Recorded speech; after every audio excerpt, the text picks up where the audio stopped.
बीडमधून शरद पवार गटाचे उमेदवार आहेत ते आघाडीवर आहेत। सुप्रिया सुळेंना 4949 मतांनी तिने आघाडी घेतलेली आहे। बघा बारामती हा तर संपूर्ण महाराष्ट्राचं लक्ष या मतदारसंघाकडे। कौटुंबिक लढत झाली होती पवार कुटुंबात। नणंद विरुद्ध भावजाय 4949 मतांनी त्यांनी आघाडी घेतलेली आहे। सुनेत्रा पवार जे अजित पवार यांच्या पत्नी आहेत त्यांच्या विरोधात सुप्रिया सुळे आहेत आणि सुप्रिया सुळेंनी 4949 मतांची आघाडी घेतलेली आहे।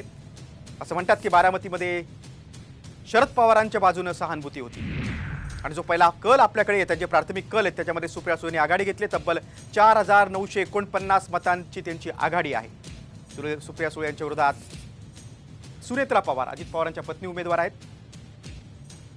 बारामतीतील लढत ही सगळ्यात महत्त्वाची आहे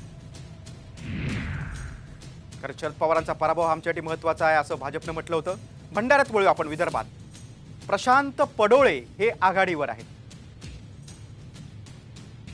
आपण बघतोय भंडाऱ्याची लढत देखील महत्त्वाची आहे। प्रशांत पडोळे आघाडीवर आहेत।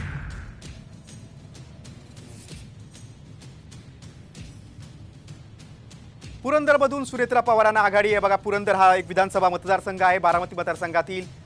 तिथं सुनेत्रा पवार आता आघाडीवर आहेत। आता ही आघाडी पिछाडी अशीच चालू राहील। मात्र सुरुवातीचा कल आहे त्याच्यामध्ये सुप्रिया सुळे पुढे होत्या। मात्र हा जो पुरंदर विधानसभा मतदारसंघ आहे तिथून सुनेत्रा पवारांना आघाडी मिळते। पुरंदरमध्ये